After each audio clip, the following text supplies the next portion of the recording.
Hare Rama, Rama Rama, Hare Hare, Hare Krishna,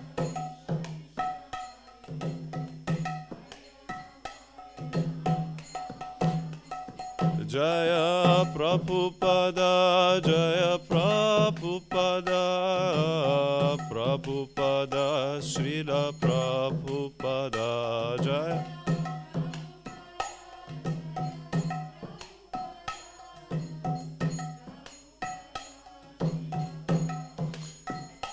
Prabhupada, Prabhupada, Prabhupada, Jaya Jaya, Prabhupada, Jaya Jaya.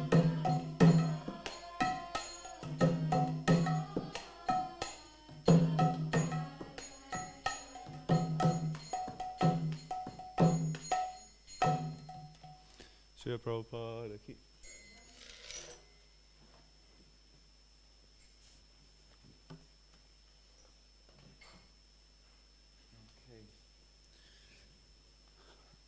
My Guru Maharaj says, I cannot, how does he say it?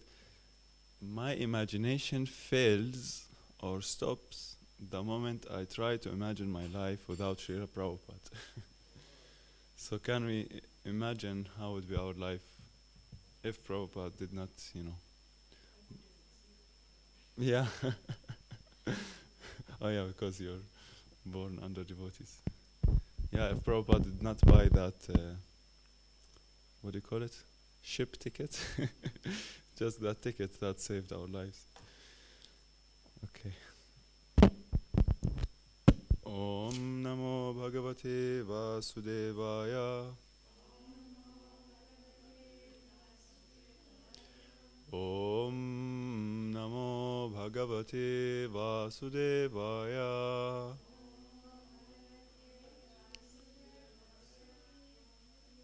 Om Namo Bhagavate Vasudevaya.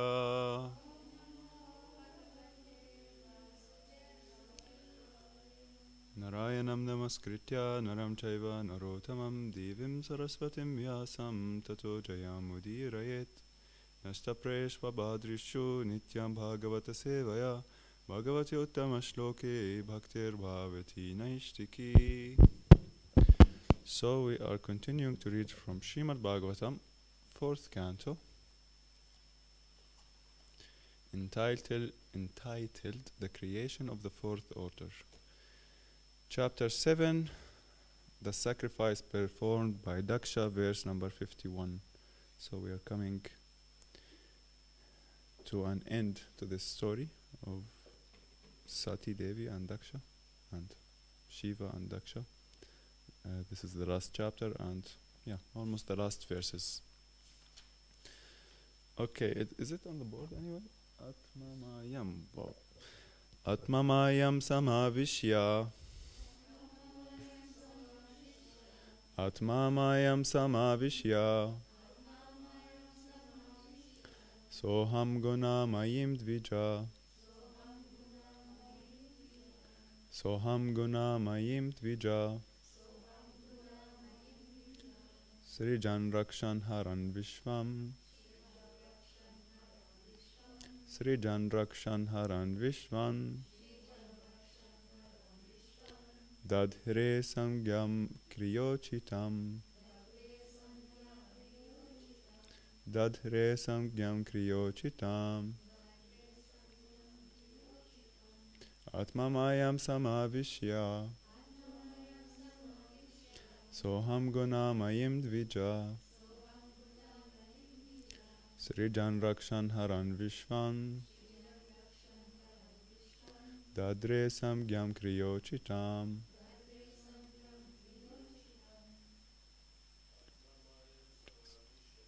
Atmamayam Samavishya. Soham gunamayim dvija. Srijan Rakshan Haran Vishvam. Dadre Samgyam Kriyochitam. Atmamayam Samavishya. Soham Gunamayim Dvija Srijan Vruksham Haram Vishvam Dadre Samkyam Kiryochitam Atmamayam Samavishya Soham Gunamayim Dvija Srijan Rakshan Haran Vishvam Tadre Samgyam Kriyochitam. Someone else, please. Atma Mayam Samavishya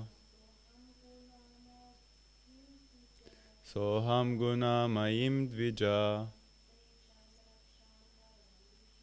Srijan Rakshan Haran Vishwan Dadre Samgyam Kriyochitam. Narayani. Atmamayam Samavishya Soham Gunamayim Dvija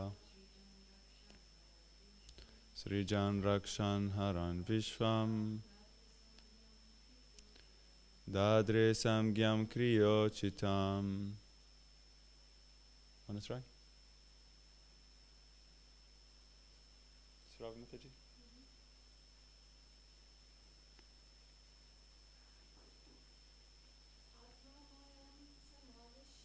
Atmamayam Samavishya Soham Gunamayim Dvija Srijan Rakshan Haran Vishvam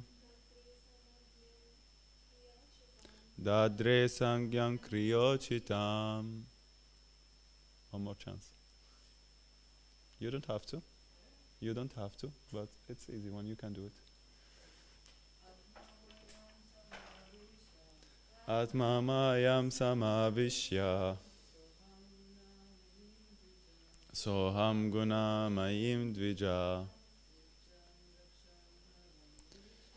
Srijan Rakshan Haran Vishvam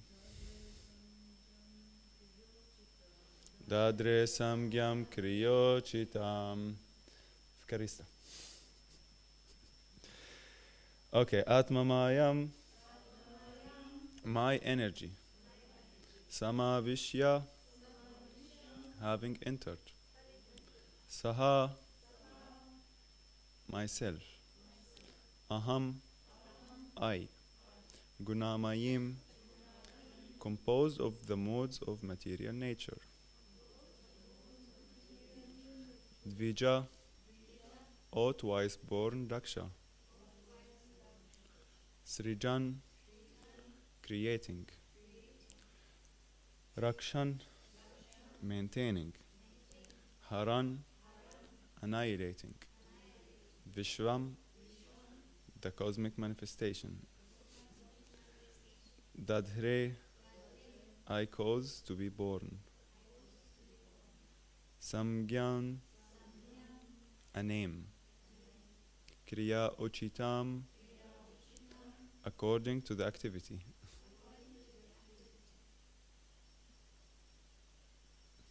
Okay, translation and purport by Srila Prabhupada. Srila Prabhupada ki. The Lord continued, my dear Daksha Dvija, I am the original personality of Godhead.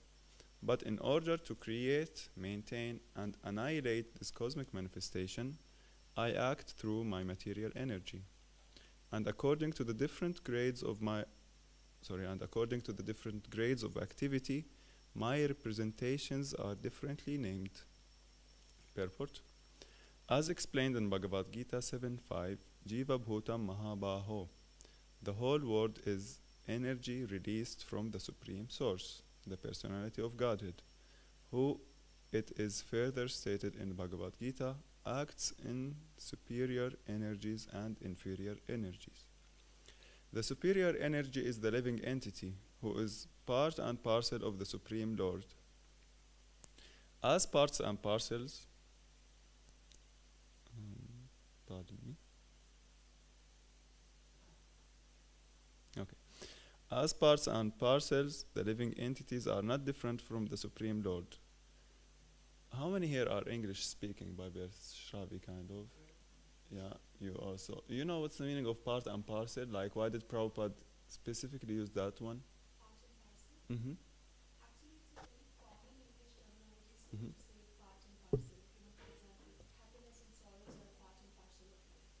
Yeah, but what's the meaning of parcel? Yeah, but why did Prabhupada use part and parcel? Why didn't he just say part? Like we say in English sometimes, something is, I don't know, beautiful and wonderful. I mean, technically almost the same meaning. We use two words with the same meaning, and just to stress the, how to say this, adjective or something. But in this sense, why did Prabhupada use this old English part and parcel? It's really interesting. You should know when you translate it, because when you want to translate it to another language, it gives different meanings in each one. And if you look it up in the dictionary, maybe you can look it up for us. You could write part and parcel in Oxford Dictionary, because Prabhupada used Oxford Dictionary. So, and it's really interesting. When the part is inseparable from the whole, meaning that even if it's separated, it maintains the same quality. That's called, that in English we say part and parcel. I think I'm going to be looking most of the lecture on this side, since in the middle there's only the clock. Oh, there's a camera. And there are people behind the camera. I'm not going to repeat that. Not Cambridge, Oxford Dictionary. Okay, maybe we continue until Brian finds it out. As parts and parcels, the living entities are not different from the Supreme Lord. Yeah?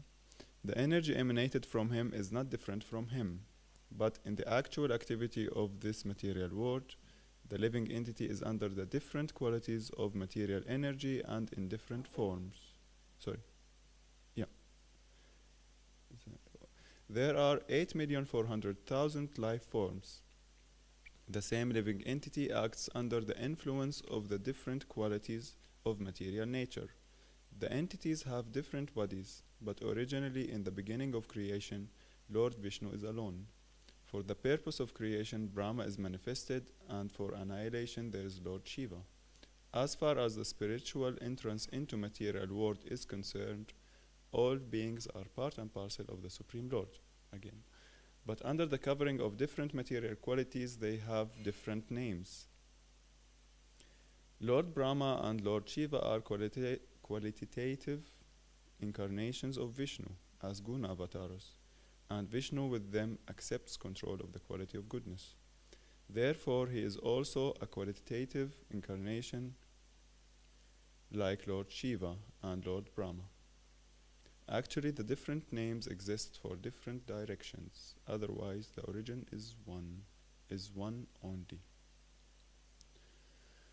Om Ajnanatirmandasya Jnananjana Shalakaya Chakshurumritam Yena Tasmai Shri Gurave Namaha Shri Chaitanya Manobhishtam Stapitam Yena Bhutale Svayam Rupa Kadamayam Dadati Svapadantikam Vanchakalpatarubhyasya Kripa Sindhuve Evacha Patitanam Pavanibhyo Vaishnavibhyo Namo Namaha Jai Shri Krishna Chaitanya Prabhu Nityananda Shri Advaita Gadadhara Shri Vasadi Gaura Bhakta Vrinda Hare Krishna Krishna Krishna Hare Hare Hare Rama Rama Rama Hare Hare Namo Vishnu Padaya Krishna Prasthaputri Srimati Bhakti Vedanta Swami Nityamani Namaste Saraswati Gaura Bhakta Pracharana Nirvishesha Nirvati Krishna Namo Vishnu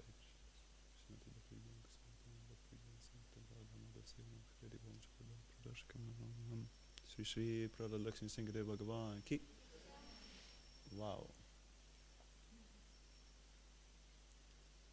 Okay, that's the official start of the day, right?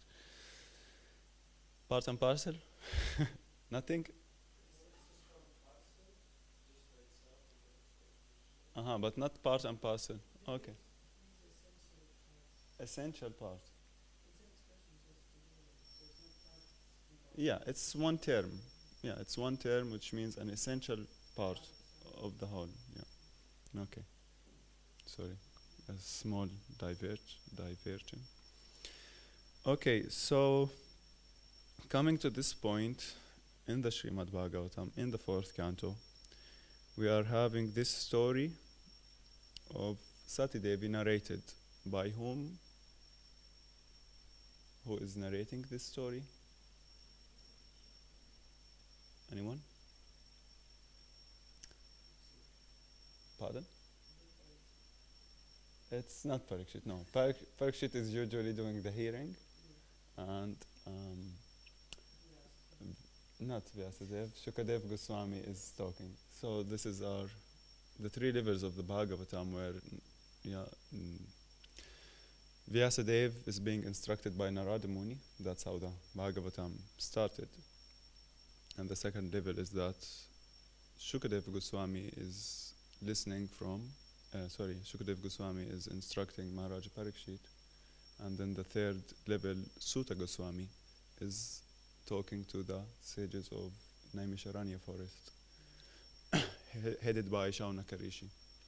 So we can see in the Bhagavatam sometimes it's Shukadev Goswami, sometimes it's Sutta Goswami. And in this case here, in this chapter, it is, since many chapters, or since the third canto, it is Maitri Muni who's talking to Vidura. And Maitri Muni has heard this story of Sati Devi from Uddhava. Yes. So Vidura is inquiring from Daksha, I heard this briefly, how Sati Devi left her body in a very dramatic way. So could you tell me more what really happened? And then Maitri Muni starts narrating this story about the sacrificial arena. And it starts with the sacrifice where Lord Shiva is going into this yagya, and Daksha was kind of offensive to him, and he started blaspheming him and criticizing him. And Shiva, being Shiva in his high position, he just left that arena and did not take part of this back and forth, coming and going of the offenses. So, and later on, after this 1,000-year yagya, I think they call it, this yagya was happening, Sati Devi decided to go to another yagya because there were her family and friends and parents and sisters, and Shiva was telling her it's not a good idea. Still, she was insistent, and now we're not going through the details of the last 7 chapters. She was insisting to go, and she did go, and end up being in a bad position, being ignored by her own father Daksha, and due to that frustration and anger, Sati Devi decided to burn her body, or to leave her body, which is the last traces or the connection to her father, rather than to remain in it. So we all know Sati Devi left her body, and then a new episode starts where all of her accompanies, is that correct English? Accompanies or companions had suddenly enraged. They started trying to destroy this yagya, and then we have the other side of Daksha and Bhrigu Muni, who counteracted them with curses and with mantras. So they ran away. They went to Lord Shiva, reported for him the situation. Lord Shiva, yesterday it was, somebody wrote that on the live stream it's really low, like it's, how to say this? It's overriding it, and so here it can be loud because I can always do like this. But just let's make sure on the live stream it doesn't go to the red bars. Otherwise they hear like. So and then Shiva, when he heard about this story, what happened actually, and he just became mad and ran and summoned this demon. What's the name of the demon? Anyway, and he summoned this demon, and this demon went and destroyed all the yagya arena. So, and of course, he killed many of the associates of Daksha. Not only killed them, like half killed them, or cut their arms, cut their tongues, broke their teeth, and cut the head of Daksha. And after the Daksha's head was cut and everything, the damage was done, the demigods went to Lord Brahma. They started to pray for him, tell them, please look what has happened here, and we are kind of desperate. The demigods, they went to Lord Brahma. And Lord Brahma said, okay, just go to Shiva, offer some nice prayers, and everything will be fine. And that's what happened.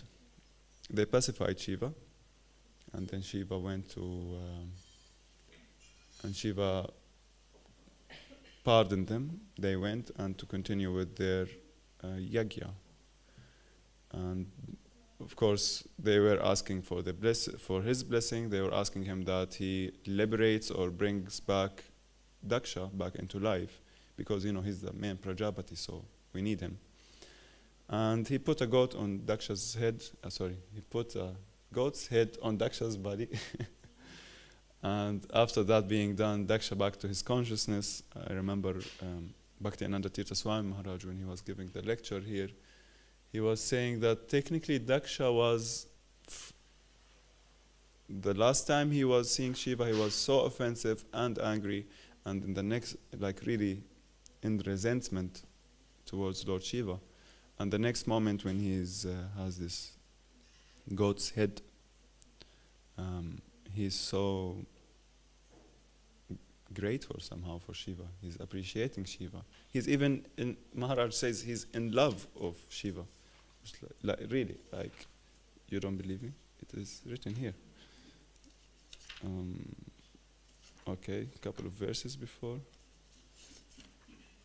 Like how when Daksha, he saw Shiva, he was completely, how to say this, his heart was softened, and he started offering prayers.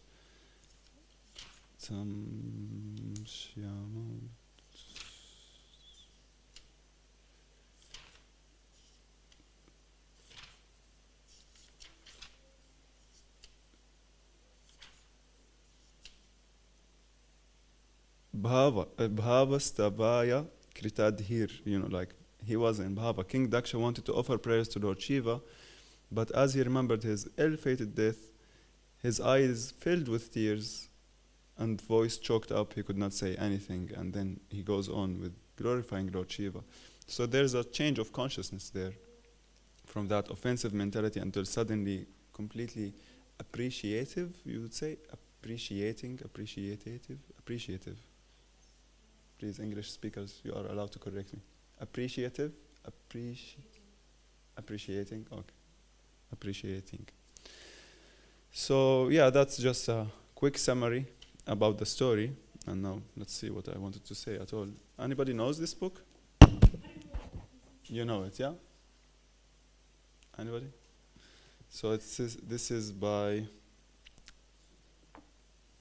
currently called Svayam Bhagavan Keshava Maharaj. And this is a summary study which, he says, we wrote.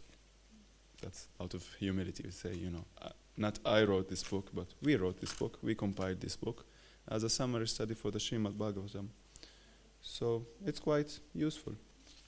It's really a good one.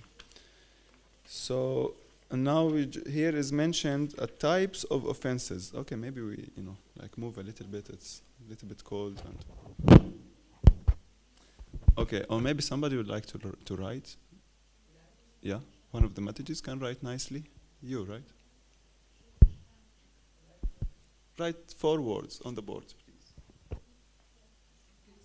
And here you get the book, just in case, spelling mistakes we want to avoid. Yeah, you can write. Yes, you can. You are allowed. You will not commit a sin.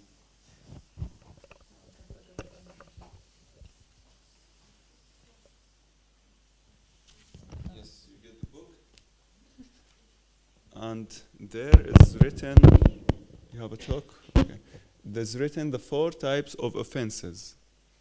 So one of the main lessons that we learn from this story, Daksha committed an offense towards Lord Shiva. And then he begged pardon, and Shiva forgave him. So there is this offensive mentality, and we want to know what kinds of offenses are there, and then we want to know how to avoid these offenses. But we're going through this briefly so that it's 8:30. Hare Krishna.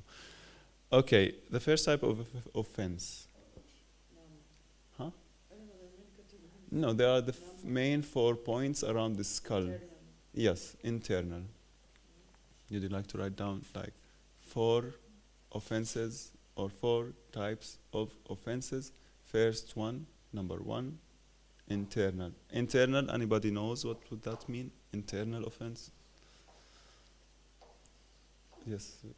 Could you have a mic for the, like we have one microphone for the Prabhu side, which is me and you, and we keep one microphone for the ladies, for the Matajis. Hare Krishna. Hare I Krishna. will try. So I don't know what it is, but I'm just going to guess. Maybe Please. internal offense could be an offense that one makes in the mind. Yes, Yeah. that's exactly it. That's a good try. So an offense which is done in the mind. Sometimes we have these negative thoughts, negative emotions, for no reasons. The mind is just looking at someone and criticizing him or committing an offense. So this is an offense done in the mind, and it has no reaction. Wow, internal in the mind. Thank you. Okay, second type of offense.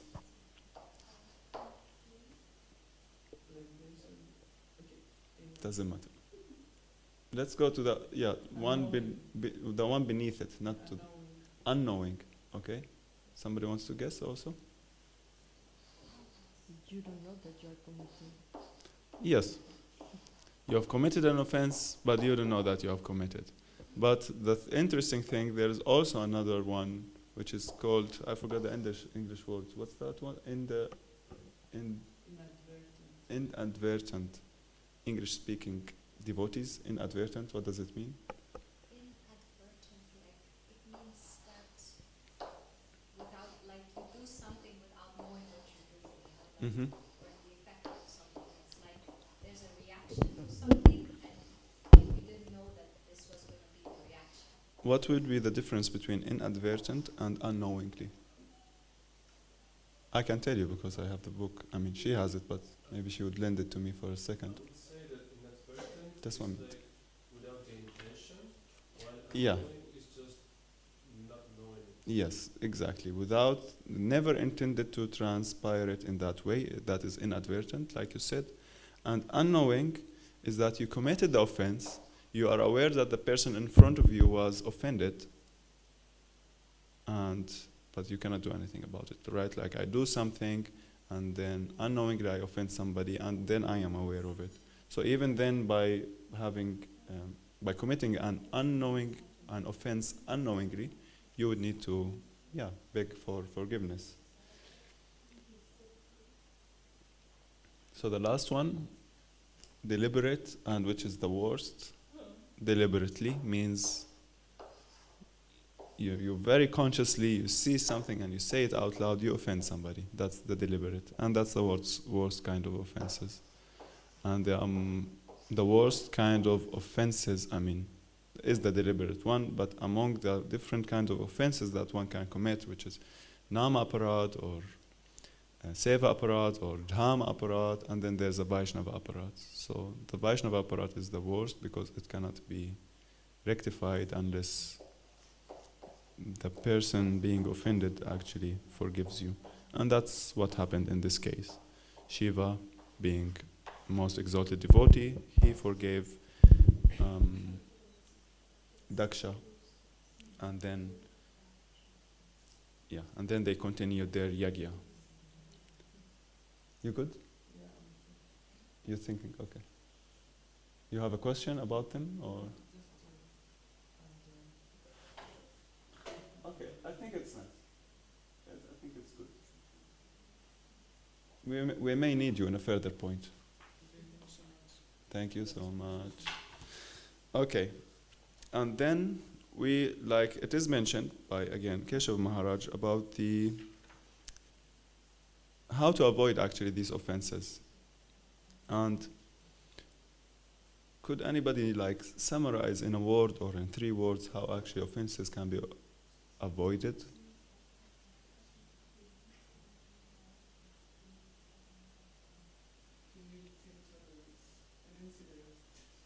Uh-huh. That's good. So it is true, it's not wrong, but the point I wanted to say is what is interesting here said sensitivity. So what does sensitivity mean? Means like,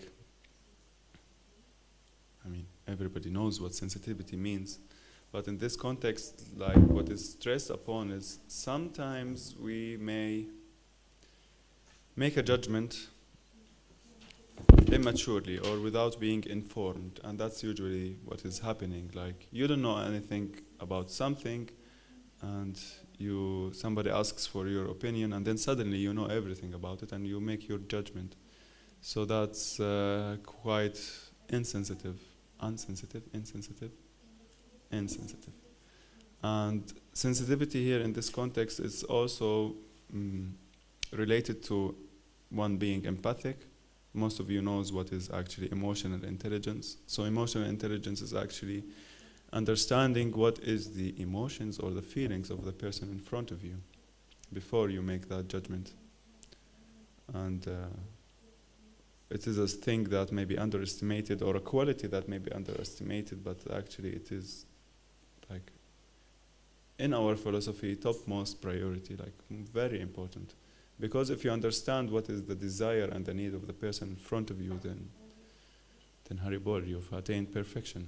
If you know what's the desire of the Vaishnava, if you know what's the desire of the spiritual master, and ultimately the desire of Krishna, you know what pleases the person in front of you and what displeases him. You know if the person in front of you is happy or not happy, and then one could act accordingly. And what is really like was pleasant thing to hear, who is the most intelligent, emotionally intelligent being in creation? Anybody could guess?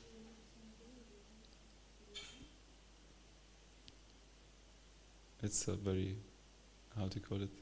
Simple, difficult. There's a word for this thing which is simple and difficult, right? Okay, so it's Srimati Radharani actually. The highest, topmost, highest emotional, intelligent being, if one is allowed to say being in creation. Because, I mean, in the whole universe, in creation, yeah, spiritual world is not created, of course, but the whole tattva, you could say. Because she knows exactly well what Krishna wants. And that actually bewilders Krishna, that how could you know better than me, myself, what do I want? What is my desire? And of course, in order for him, trying to understand this extreme love and this extreme emotional intelligence, you could say, he is manifesting as, coming to this world as Chaitanya Mahaprabhu, in the mood of Srimati Radharani. So we want, what is written here, meditate before you meditate. And what does it mean to meditate before you meditate? You can imagine the second meditate is actually trying to go into transcendence or trying to be a perfect devotee and chanting japa. But before that there's another meditate, which means trying to reflect or trying to introspect. What do we want? And there are 5 points, and I think we will not write them now, although I wanted to ask you to write them and we talk about them, but I will just mention them briefly, and when we go into an exercise before we sum it up. Yes. So the first one is, when reacting to a certain situation, is tolerance.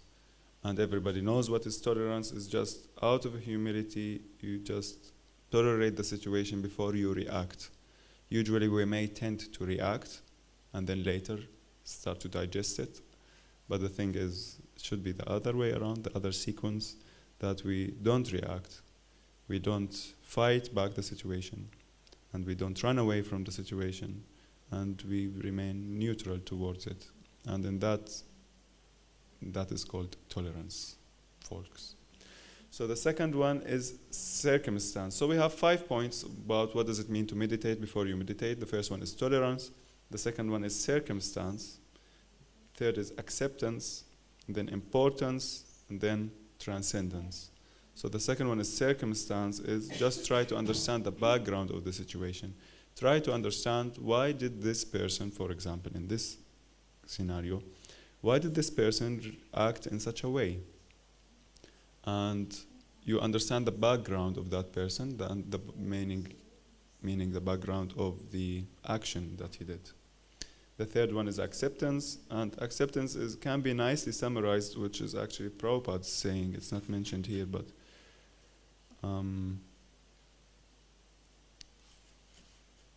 it's very three simple words, which are unity in diversity. Yeah. So we see the diversity, we see the differences between me and you and my nature, your opinion, your point of view, your mood towards serving Krishna. And I accept that. And I hope you also accept my mood. So that is what is called acceptance. You see the differences and you are okay with them. Usually we are not okay with differences. And especially if it's a minor difference, like, again, Bhaktivedanta Tirtha Swami Maharaj was mentioning in Golokadham that usually he was quoting what's the called of a person who studies sociology, like social sciences, sociologist, I guess. And he was quoting a sociologist who said the biggest conflict is actually happening among two groups of people with the minimum difference, with a very small difference, and not between two groups of people with a big difference. Can you think about it for a second? Now we are a group of people, and you're a group of people, and there is this just slight difference between us which makes a big clash. If the difference was big, we wouldn't be coming across each other's road anyway. We would be, each one is in different direction, in different place, in different mood. Wow, we need Gokula for this, huh? No, it's not because it's loud, it's because there's a contact, how to say this? There's something loose, okay. Anyway. And, yes? I have an idea. I thought of sports, like when there are these two maybe main clubs, Yeah. they are very similar in how strong they are. Yes. Usually they have this very strong rivalry also. Yes. I also have another example. Imagine two groups of maybe Hare Krishna devotees with very little difference, like Maharaj gave this example literally, like we put the chadar this way and they put the chadar that way. And then, hallelujah, as the fight starts. They wear dhotis and we wear pants. They sing, Guru Puja. No, they recite the meaning of Guru Vandana before the kirtan and they recite it after the kirtan. And somebody has to be wrong, it cannot be that both are correct. Somebody has to be wrong. So on this, we see this in our societies, that the clash or the disagreement is, it seems really big for very small things. And that follows up in the next point, which is importance, the fourth aspect of this meditate before you meditate, importance. How important it is that you are, agitating yourself and being bothered about something. Because sometimes if we meditate, okay, I really don't like this, but let's just think for a second. How big is it? How relevant it is? How permanent is it actually that this situation how long will it bother me? So this is the fourth thing which we can meditate upon, importance. Is it really worth it? Is it really worth getting angry now? And the last one is transcendence, and meaning that to go beyond the duality of right and wrong, who is right and who is wrong. Something happens, and I don't want to prove myself wrong. I don't want to, prove myself right. I don't want to prove you wrong. And I just want to see what can be learned from that situation. And that's ultimately in each difficulty, these two things can happen. either I want, from each difficulty, something positive can come out. And the moment we start reacting, like not being tolerant, not understanding the circumstance and the background of the situation, the background of the person, not accepting the differences, in that moment we are just missing the whole point of the difficulty. We're missing the whole point of the story. Of course, it's a big topic, like the difficulties happening and how to learn from them, because it's ultimately Krishna talking to us through those difficulties and through these persons. It's a long story about the Avadhuta Brahmana. Yeah, we are doing we did a small seminar on the story called the 24 Gurus. For those of you who don't know, don't worry, don't be afraid of the term 24 Gurus. But there's a story in the 11th canto in the Uddhava Gita about, and it's the longest part of the Uddhava Gita, is the Avadhuta Brahmana, who is instructing Maharaj Yadu. And he's telling him about, Maharaj Yadu is impressed how effulgent, how self-realized is this Avadhuta Brahmana who's running around naked and careless about this world. And the Avadhuta Brahmana tells him about the 24 Gurus. And he's saying how I learned from the trees or from the earth how to be tolerant, and from the moth that's running into fire, from the elephant who's falling in the trap, and from the prostitute who ultimately detached from this world. The story of the prostitute who was waiting and waiting and waiting for the next guy and the next customer. Oh, he will give me joy, he will give me pleasure, he will give me the money, and so on. And then he just keeps moving down the street. And the next one, and the next one, and then ultimately she becomes frustrated that she says, to hell with all of this. So, there are different stories, and each one of them he's seeing, this Avadhuta Brahmana seeing these objects as their guru, as his guru. Because ultimately Guru is one, who is the Adi Guru, Krishna, and he's talking to us, communicating to us through different beings, through different ways, and ultimately through the main Guru. But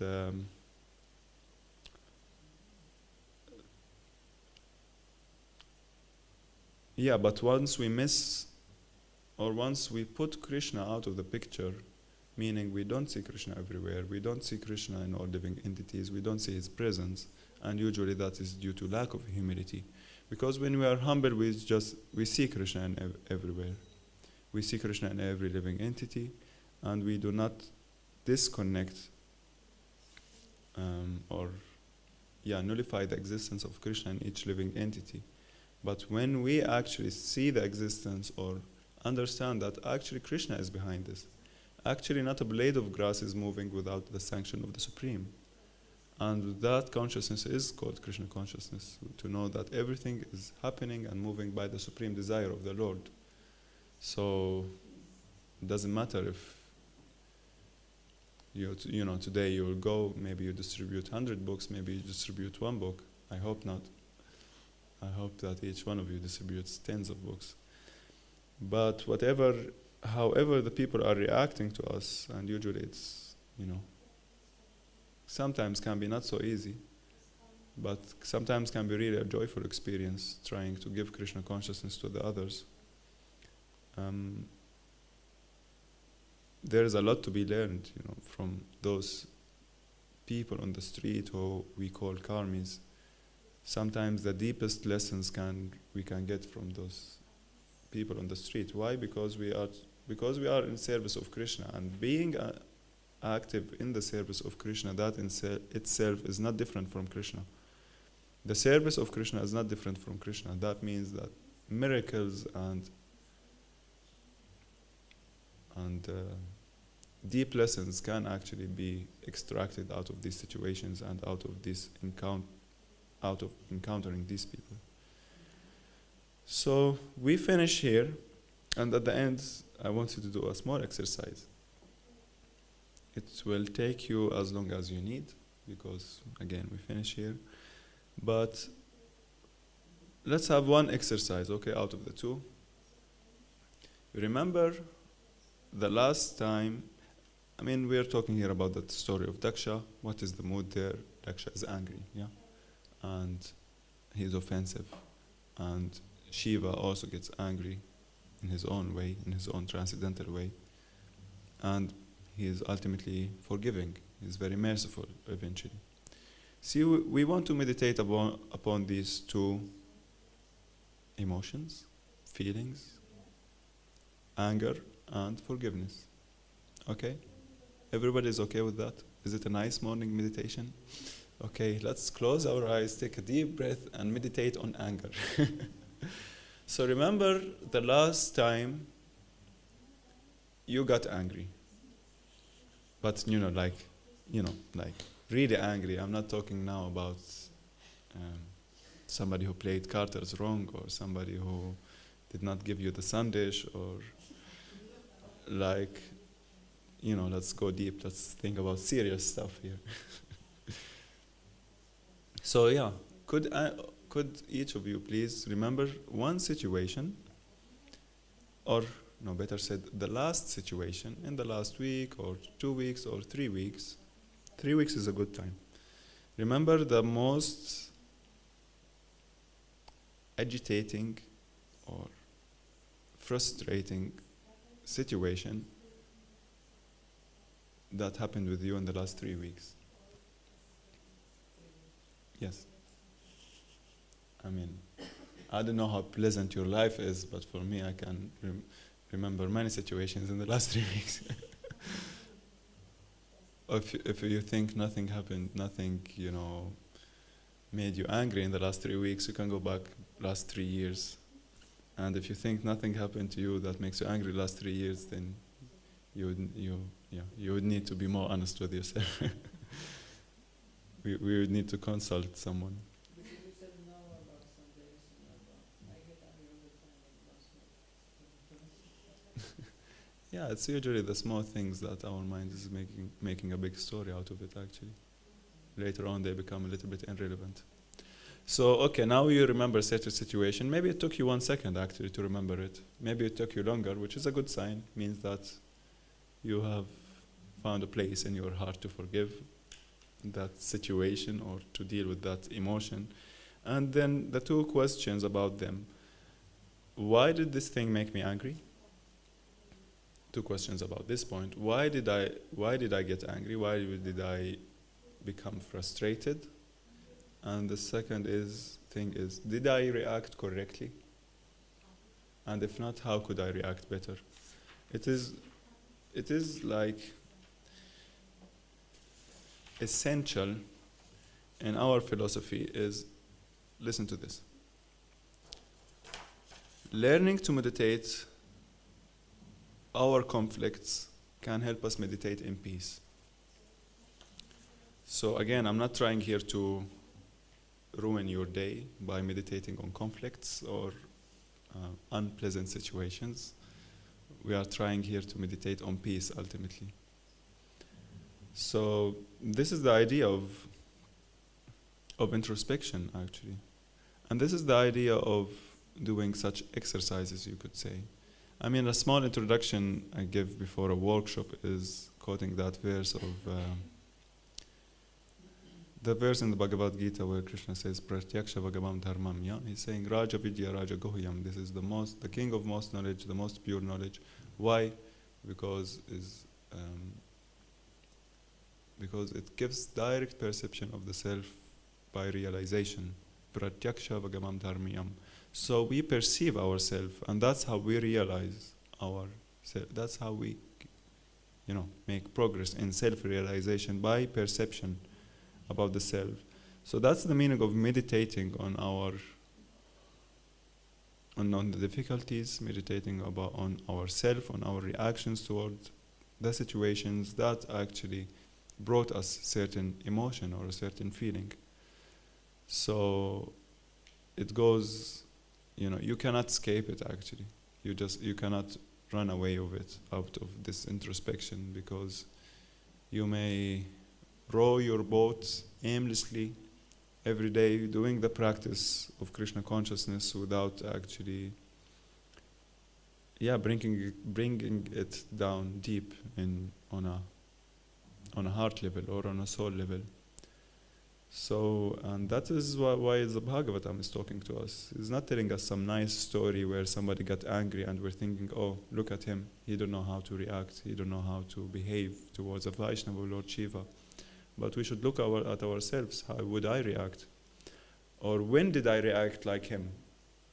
And how would I react in a better way actually than he did? But most of the time we read the stories and we think they are talking about somebody else, especially when they are mentioning bad qualities. But when they are mentioning good qualities or good positive things, then yeah, it is about me, then it's relevant. So those are just a couple of thoughts. Anybody would like to share what is your meditation and what is the situation? Maybe if you feel confident enough, and how could you react in a better way to that situation?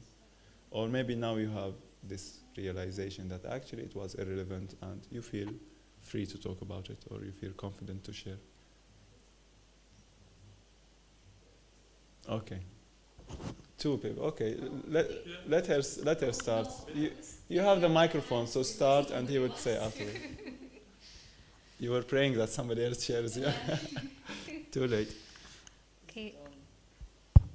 Yes. Hi Krishna. So Hare Krishna. I was meditating in the past 3 weeks, like something happened, and I was getting angry and upset because on maybe 3 occasions where I was being fortunate to get this service of being responsible for the flowers, and then I find out... Unfortunate or fortunate? Both. Fortunate, yeah. But I found out that the devotee was, somebody was taking flowers for a birthday party, and then someone was taking flowers for their own personal use, and then some very wonderful pujari was with a lot of bhakti was taking 5 big flowers for the arti. There's no flowers in winter, so I was becoming like. Is it your husband maybe, because he's a no. lovely pujari? No. Okay. No, I mean I admire this devotee. Anyway, not my husband knows better, and yeah, and I was becoming so angry, and I was like, oh my gosh, no, I can't take it.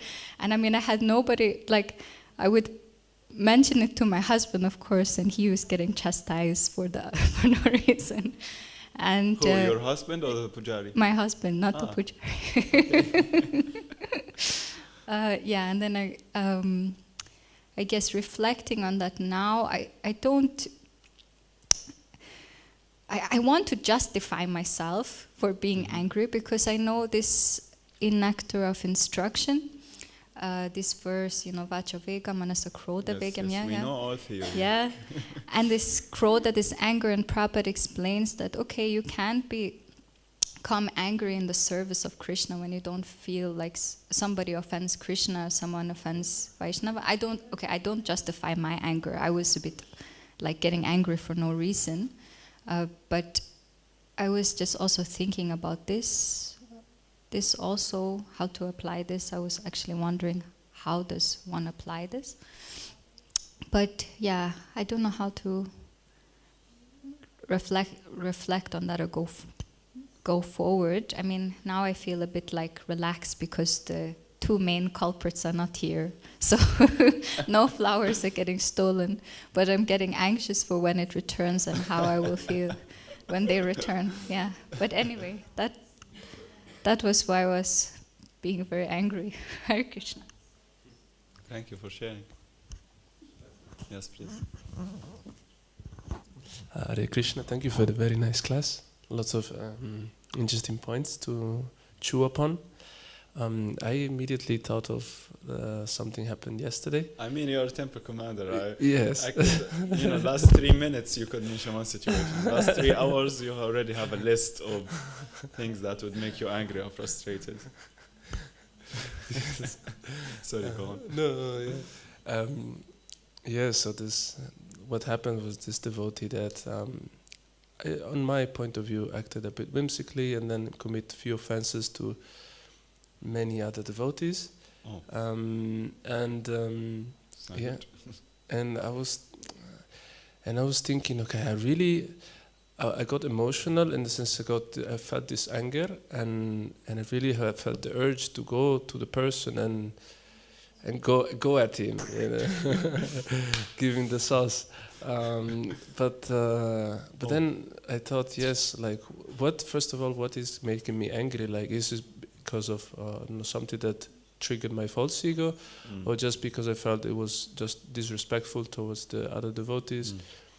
And I thought, anyway, either way, it's not very good that I go to the person in this such condition, in this such an emotional state. I felt it should be more of detached. I should be more detached of what happened, Yeah, very but good. still like show the anger when it's needed, but not to be overwhelmed by it. That's what I thought.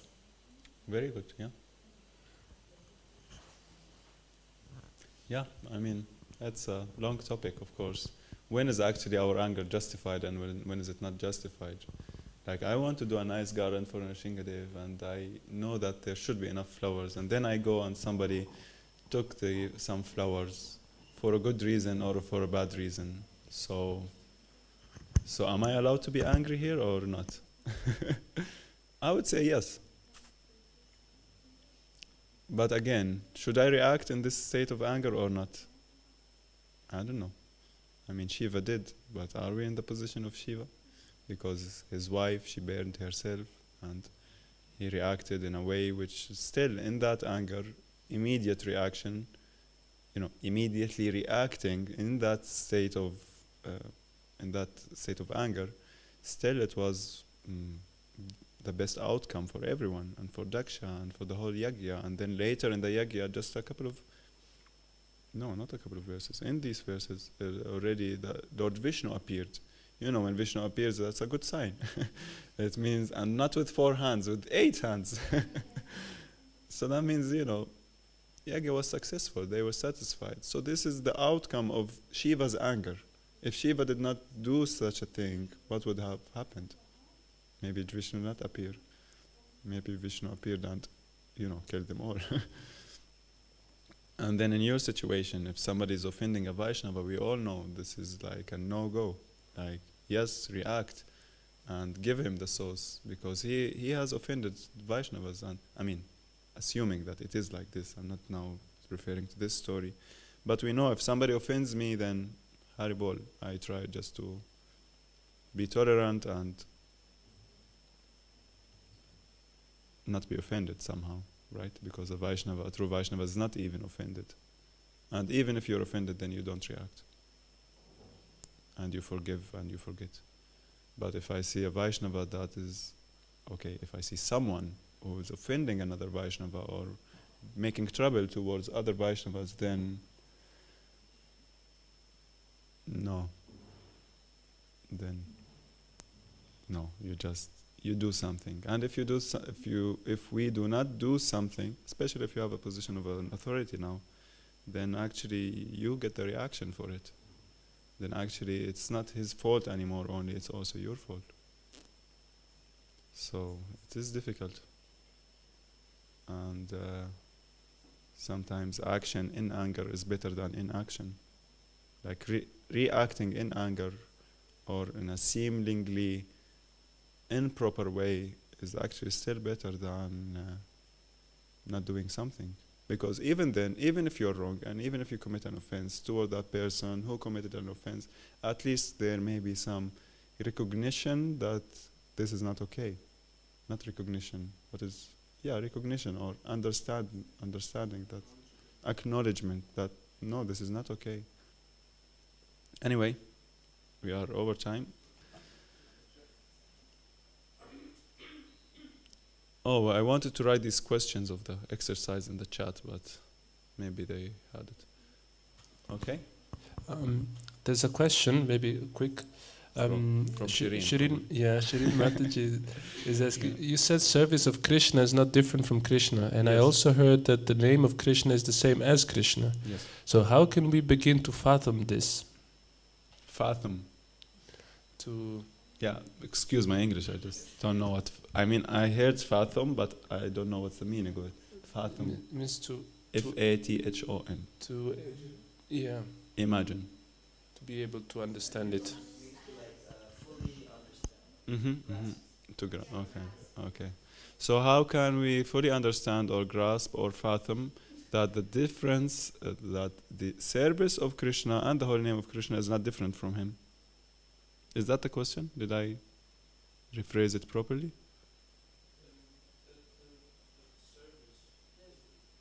The service of Krishna is not different from Krishna, and also the name, yes. Yeah, I mean, I did not say this. It's Prabhupada who says this in one of the purports, that the service of Krishna is not different from Krishna. And also the name, also we know, we've heard it many times. How can we understand it? How can we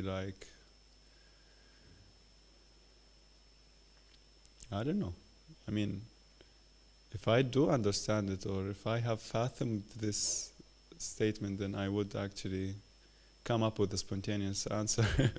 But since nothing comes onto my mind, means that I would just give a theoretical answer. Somebody can give an answer? I remember Vedasara when he went into the room and just a short story. It was a long day for His Holiness Kadamakanana Maharaj. And one of those days, you just give a lecture, and then after the lecture you talk with the devotees, and then you go on a walk, and then you take lunch prasad, and then at 3 o'clock, which already was a full day, he had a meeting with the brahmacharis here, and then I was supposed to have darshan with him afterwards. So I came at the end of the meeting, just the last 40 minutes, which was the meeting was supposed to finish. And then after he finished, I told him, Maharaj, are you sure it's okay? Still okay? He said, yeah, come. So we went to his room and we talked, and then, it's 8 o'clock. And Vedasara comes in, and he still wants to talk, wants to have darshan and talk to Maharaj. And I'm like, oh my God, come on, this is too much. I mean, he has been active for the last 12 hours or something of social engagement and talking. Come on, just give him a break. Of course, I mean, just a brief thought which came, but Maharaj was just blissful. It's just me who actually... Anyway, and Vedasara, he comes in and he says, Maharaj, how is it that... Vito back then. Maharaj, how is it that the name of Krishna is not different from Krishna? He asked him this question. And I'm sorry to say that I don't remember the answer. Yeah, really. It was not fathomed. If the answer was understood deeply, I would remember it. Yes, you are connected to him, so you should know the answer. No, it's not from Guru Maharaj. It's just like the example of how do you know who your father is? The only way is for you to surrender to the knowledge of your mother. Mm-hmm. So they say in the absolute, I don't know where it's stated, but on the absolute plane, there's no difference between Krishna's name, form, qualities, etc. Yeah. So that's also one way to just see it, to just surrender to the authority, to the proper authority, which is the Vedas, the knowledge. That's all I have to say. I don't know either, Yeah. Very shortly, please. Yeah, I have They an... want to go on Sankirtan, like they are already impatient. Oh. Come on, I want to distribute 100 books. I have an idea. Like, I notice when I don't engage myself as much in the name of Krishna and in service of Krishna, I don't have as many internal arguments with myself, like in a spiritual way. Mm-hmm. Or my connection to the deities gets more and more impersonal. But if I do engage in the name of Krishna and in the service, the connection becomes stronger. So in that way I can... Thank you. That's a very, very, very, very, very essential point. Yeah. attentiveness to the holy name and to the service. I would, just to answer your question, Shireen Mataji, attentiveness to the holy name and to the service and to the activity with, performing the activity in consciousness, in Krishna consciousness, brings the realization that actually what I'm doing is not different from Krishna. That what I'm doing here is actually directly connected with Krishna, like chanting the holy name. If we are attentive enough, we experience Krishna. Doing service, whatever it is, deity worship, book distribution, cooking, we see, like the magic of Krishna. He's talking back to us through this service, or through those people, or through the, kitchery pot who we are cooking now. There we get some answer. So that would be the simple answer, that, like Harivan Prabhu said, on the absolute platform there is no difference. Absolute is the opposite of relative. We are living in the relative world, the world of cause and effect. But beyond this world there is the causeless ocean, and beyond this causeless ocean there is this spiritual world where everything is happening causelessly. So on the absolute plane, on the absolute platform, there is no difference between the energy and the energetic. It is just our mind, our dualistic mind, that is putting things into category, right? Good and bad, black and white, Jiva and Krishna, ultimately. And this is the main point which is Prabhupada mentioning in the following verses, that, and also the demigods are praying that those who know that there is no difference between the living entities and you are actually most dear to you. And what does that mean? This is already dangerous. There is no difference between the living entity and Krishna? No, but the meaning is there's no difference in quality. There's no difference on the absolute plane. So how do you understand this absoluteness? Yeah, this absolute similarity, absolute similarity and difference, oneness and difference. We cannot understand it with our mind. We just practice attentively, and when our minds become spiritualized, we will realize this by heart. Okay, if nothing else, I think we need to finish, because you need to take breakfast, change, prepare books, and leave in less than 40 minutes. Wow, good luck. Make a prayer for Lord Nrsingadev before you leave. Hare Krishna, Grantaraj Śrīmad-Bhāgavatam ki, Harinam Sankirtan Yagya Srila Prabhupada's 2023 Marathon ki, Nitai Gaura Premanandi.